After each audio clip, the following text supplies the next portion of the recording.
are so close to understanding what the Egyptians believed. They want to give up.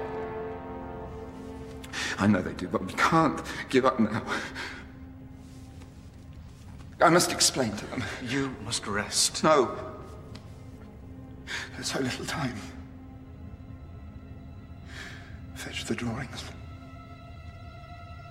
Please.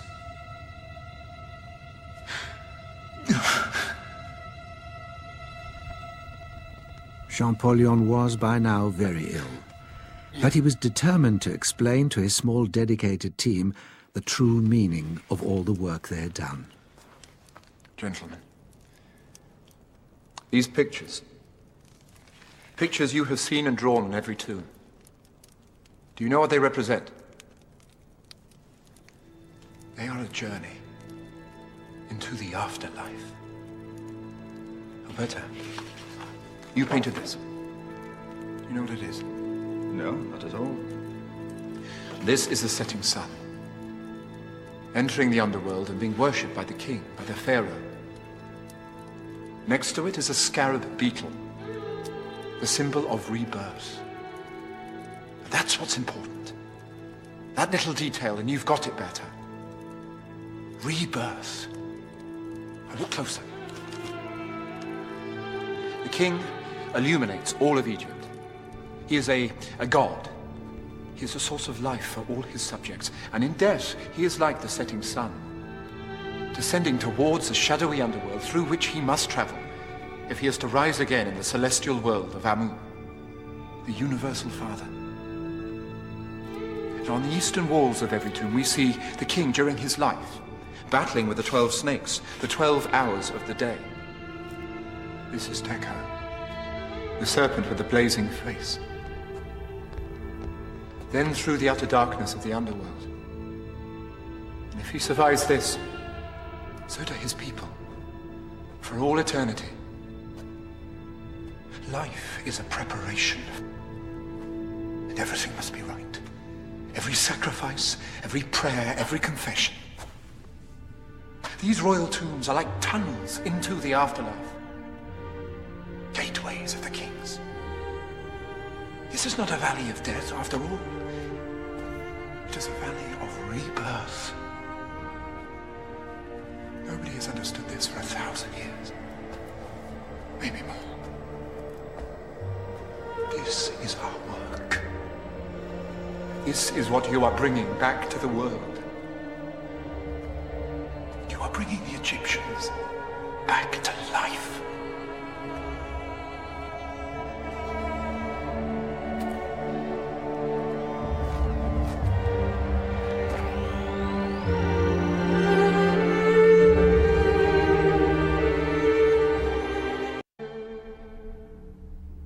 Champollion had discovered the central reason for the magnificence of the ancient Egyptian tombs, that all Egyptians invested their hopes of the afterlife in the successful burial of one man, their pharaoh.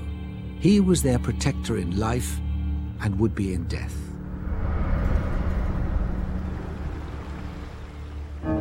Champollion's revelation made sense not only of the Valley of the Kings, but also of Egypt's most famous tomb, the Great Pyramid at Giza.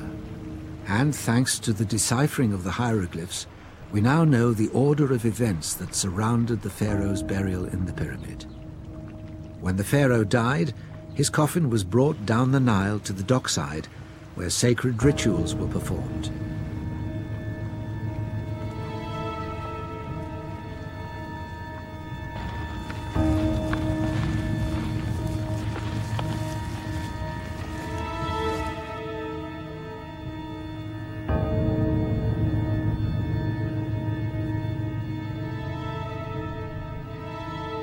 As part of the ritual, the coffin was probably taken to the lowest subterranean chamber first.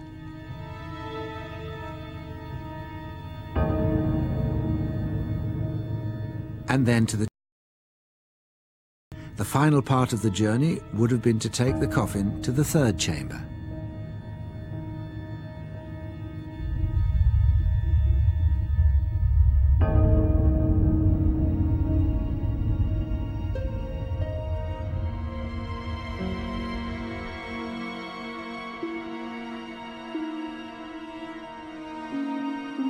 At last, beneath the great granite roof, the coffin was laid in its stone sarcophagus. With the king now prepared for his journey, he was in position to be launched into eternity.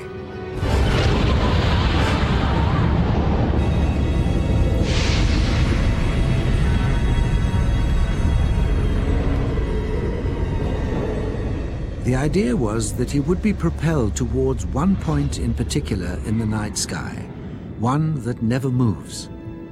The Egyptians revered this point as eternal, the location of heaven itself. They also revered the stars that circled it.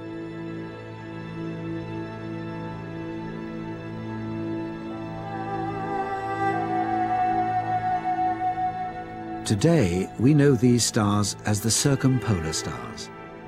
The Egyptians called them the indestructibles.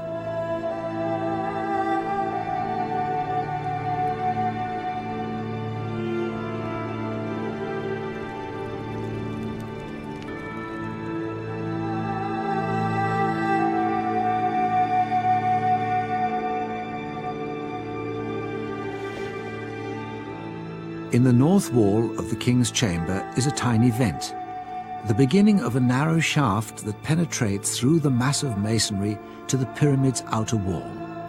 It's trained like a telescope at just one point in the sky, the indestructibles. The Egyptians believed they had not just located heaven, but constructed the means to get there. The Great Pyramid was a resurrection machine. It secured everlasting life for the pharaoh, and through the pharaoh, his people. Nearly 100 years later, in the same valley, the most dazzling array of treasures ever seen was unearthed.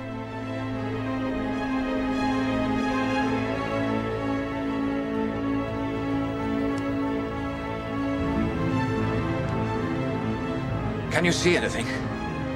Yes. Wonderful thing. 1, 2, 3, and lift! Pull, gentlemen, pull! Pull! That's it! Good!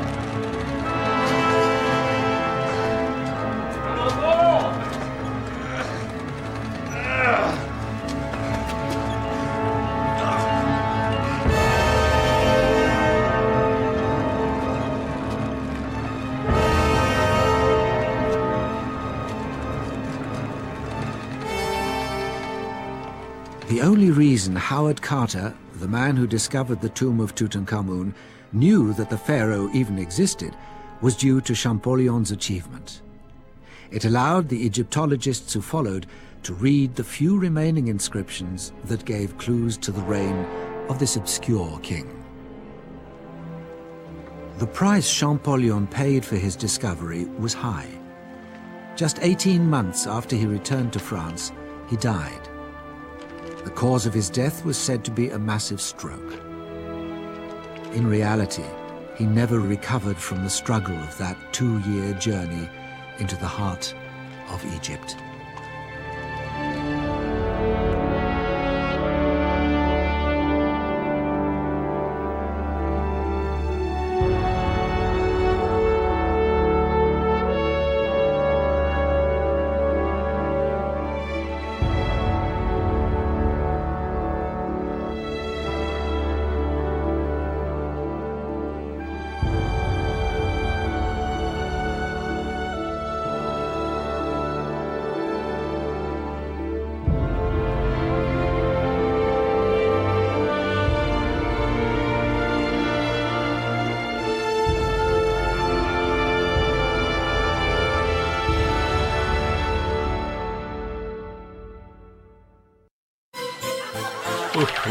Great family entertainment.